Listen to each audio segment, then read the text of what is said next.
Good evening, Dylan. It's Wednesday, and as you can tell, I've made it back home safe and sound. Sorry I never messaged you, but, I got home and I had other things on my mind and started taking care of other chores and things I had to do here. And I knew you had plans for your trip that you left on my trip back home. So I really just didn't need to message you, figured you were having fun, didn't need to bother you, and just went about my day. Well, the rest of my day after I got home around 5 o'clock, which is nice considering we both had roughly a 5-hour drive. So that was cool.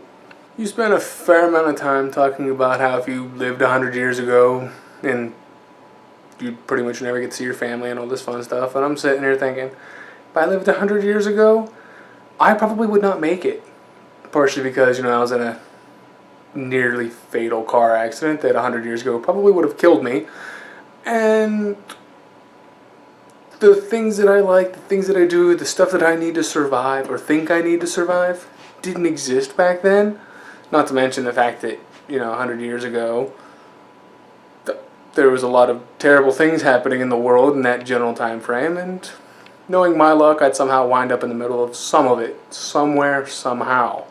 Granted, my entire premise is assuming that the knowledge and skills that I have right now were transferred back 100 years, and not that I was born and raised in that society, which I think is more along the lines of what you were getting at, in which case I have no idea. I couldn't even begin to fathom what my existence would be like 100 years ago, just because it'd be so radically different.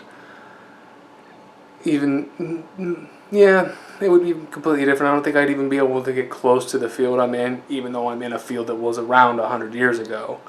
I just don't think I was in the right place, anywhere close to the right time, to even get involved in it, let alone to be in my particular side of it, which requires a lot of modern technology. So, yeah.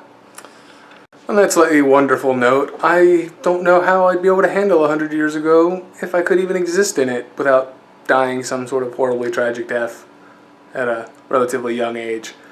So yeah, thank you for that wonderful trip down horrifying lane. I will see you on Friday, Dylan. Have a good one. Bye.